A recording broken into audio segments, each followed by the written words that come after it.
Хинтээ аймаг эсэлтийн ерөнхий шалгалтын дүнгээр 21 аймгаас сүүлээс 2 дугаар хорин чигссэн. Өөрөөр хэлбэл хүүхдүүдийн сурлагын амжилт хангалтгүй байгааг салбарын сайд нь шүүмжилж байлаа. Гэхдээ муу гэд хойно өрөхгүй. Хинтээ аймгийн 5 сургуулийн ухаалаг сургууль төсөлд хамруулна. Өөрөөр хэлбэл 100 сая долларын өртөг бүхий төслийг сургууль нэг бүрт хэрэгжүүлнэ гэсэн үг. Харин аймгийн боловсролын салбар хүүхдүүдийн сурлагын амжилтаараа хариу барих учиртайг уулзалтын эхэнд салбарын сайд нь сануулж байлаа.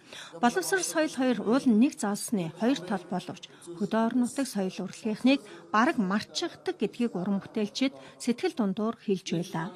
Соёлын салбарынхаа 5 жилийн нэмэгдэл олгомоор байна гэсэн энэ манай чуулган хамт олон бас энд нэгэн саналтай энд бас байгаа. Энэ түрүүний бичиг очсон санал нь номын сан музейхнээс очсон байхаа энэ соёлын хууль шинжилгээний хариулгатайгаа холбоотой нэг тусгаж өгөөч.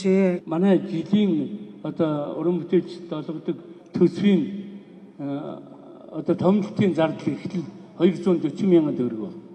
240 мянган төгрөг жил тусгачаад энэ 240 мянган төгрөгөөр бид нэг удаа нэг суманд очиж бүрэн хэмжээгээр үйлчлэж чадахгүйгээр ийм томилтын зардал өрдөл тусгасан юм байдаг. Орон нутагт ажиллаж байгаа мэргэжлийн боловсролын хүчний хувьд гадны орнуудын соёл боловсролтой танилцж мэрэгших тэрнийг өөрийн орон нутгийн соёлтой холбож үзэх ийм чиг хандлагатай байдаг. Тэгээд энд маш их эдийн засгийн хувьд хүндрэлтэй байдаг. Уран бүтээлчдийн хэлж байгаа нөхцөл байдал бараг бүх аймагт тулгамдж байгааг салбарын амны удирдлагууд нь хэлж байсан. Өнөөдөр соёлын салбарынхны дундад цалин харьцангуй доогуур тоног төхөөрөмж хүн хүчний хувьд ч гэсэн хангалттай сайн бишээ. Гэхдээ энэ жил төсөвт тэр бүм төгрөг суусан. Үнийгээ хэрэгтэй тодорхой зүйлүүдэд зарцуулах шаардлага үүсээд байгааг учирлаа. Тоног төхөөрөмж ядаж нэг реал тэгээд нэг автомашин энэ төр яриад байна. Ер нь энэ жилүүд харин улсын төсөвт нэг соёлын байгууллагуудад жаахан юм шийдэхээр нэг хэдэн төгрөг тусгасан байгаа. Тэргээр манай нөгөө худалдаа авах ажиллагааны чинь тусгай агентдаг байгаа шүү дээ. Тэднийх рүү бэлдгүүлэхээр захиалга бичиж байгаа.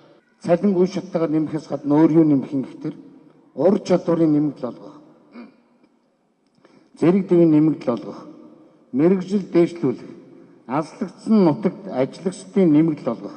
Яг нөгөө төрийн албан хаагчид орон нутагт 5 жил утамд ажилладаг, тэгж авдаг эмч, цагдаа, багш нар шиг энэ заалтуудыг хүртэл бид нар оруулж байгаа.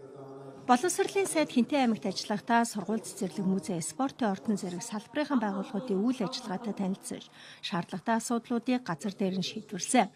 Тухайлбал 5 дугаар сургуулийн гал тухайны хэрэгсэл болон дээврийн шинжил мөн Тэмүүжин зохицуулбарын дээврийн ажил, музей, номын сангийн тоног төхөөрөмжийг шинжилэхээр болжээ.